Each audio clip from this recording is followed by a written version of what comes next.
최근 우리나라는 대선 때문에 정신이 없었고요. 미국 증시는 사상 최고가 랠리를 경험하느라고 정신이 없었습니다.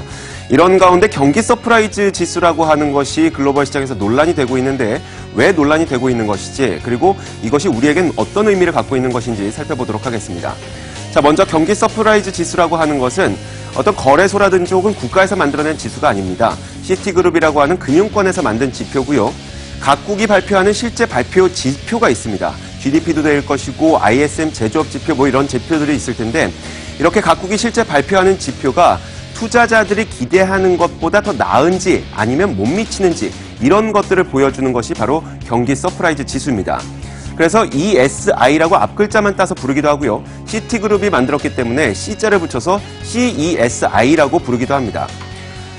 자, 그런데 이 경기 서프라이즈 지수는 어떻게 표현이 될까요?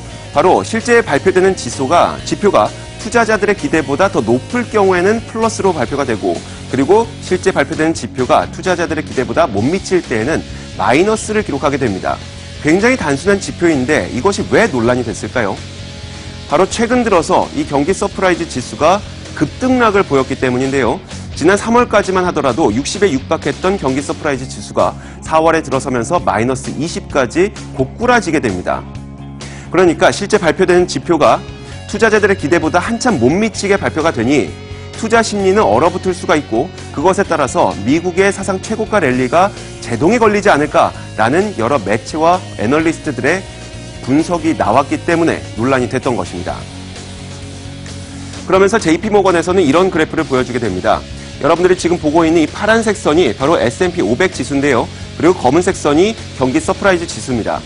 지난 몇 개월간의 수익을 봤을 때 경기 서프라이즈 지수와 S&P 500 지수가 굉장히 밀접하게 연동되는 것처럼 보이죠. 그런 가운데 경기 서프라이즈 지수가 마이너스까지 고꾸라집니다. 그러다 보니까 JP모건은 아직 S&P 500 지수가 하락하지 않았지만 10% 넘게 하락할 가능성이 있다는 의견을 제시하게 됩니다.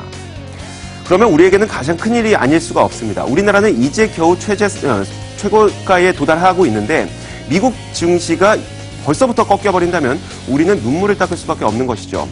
그러자 이 시티그룹에서는 바로 진화에 나서게 됩니다. 직접 지수를 개발했던 시티그룹에서 자신들이 이 경기 서프라이즈 지수를 만들었을 때에는 FX 사업부, 그러니까 통화 거래를 하는 사업부에서 만들었다는 것이죠.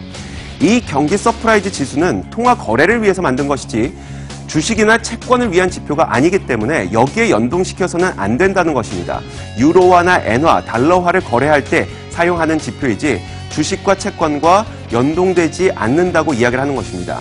그렇다면 우리가 조금 전에 봤었던 S&P 500 지수와 그리고 경기 서프라이즈 지수가 연동됐던 것은 무슨 현상이었을까요? 그러면서 시티그룹에서 이런 그림을 보여주는데요. 경기 서프라이즈 지수와 S&P 500 지수를 9개월이라는 기간 동안 비교를 해봤습니다. 그랬더니 상당히 비슷한 움직임을 보이죠.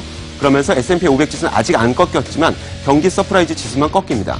그런데 이 기간을 5년으로 늘려보니까 지금 보이는 이 빨간색 선이 S&P 500 지수고요. 경기 서프라이즈 지수가 바로 파란색 선입니다. 전혀 연동되지 않습니다. 그러니까 많은 매체들 그리고 애널리스트들이 9개월간의 연동을 보고 이것이 경기 서프라이즈 지수와 주식과의 관계가 있다라는 근거로 결론을 내려버리다 보니까 이런 오해가 생겼다는 것이죠. 제가 오늘 이 내용을 준비한 이유는요. 어떤 지표가 됐던 간에 탄생했을 때는 그 목적이 있습니다. 하지만 시간이 지나면 지날수록 그 목적이 다른 곳에 사용되는 경우가 있겠죠. 그래서 항상 우리는 어떤 지표를 바라볼 때는 그 지표가 왜 생겼는지를 분명히 알아야 됩니다. 하지만 세상에 수많은 지표들이 있기 때문에 그 모든 것을 챙길 수가 없겠죠. 저도 앞으로 잘못된 지표가 있을 때 혹은 오해가 발생할 수 있는 지표가 있을 때마다 짚어드리도록 하겠습니다. 시장을 읽는 남자입니다.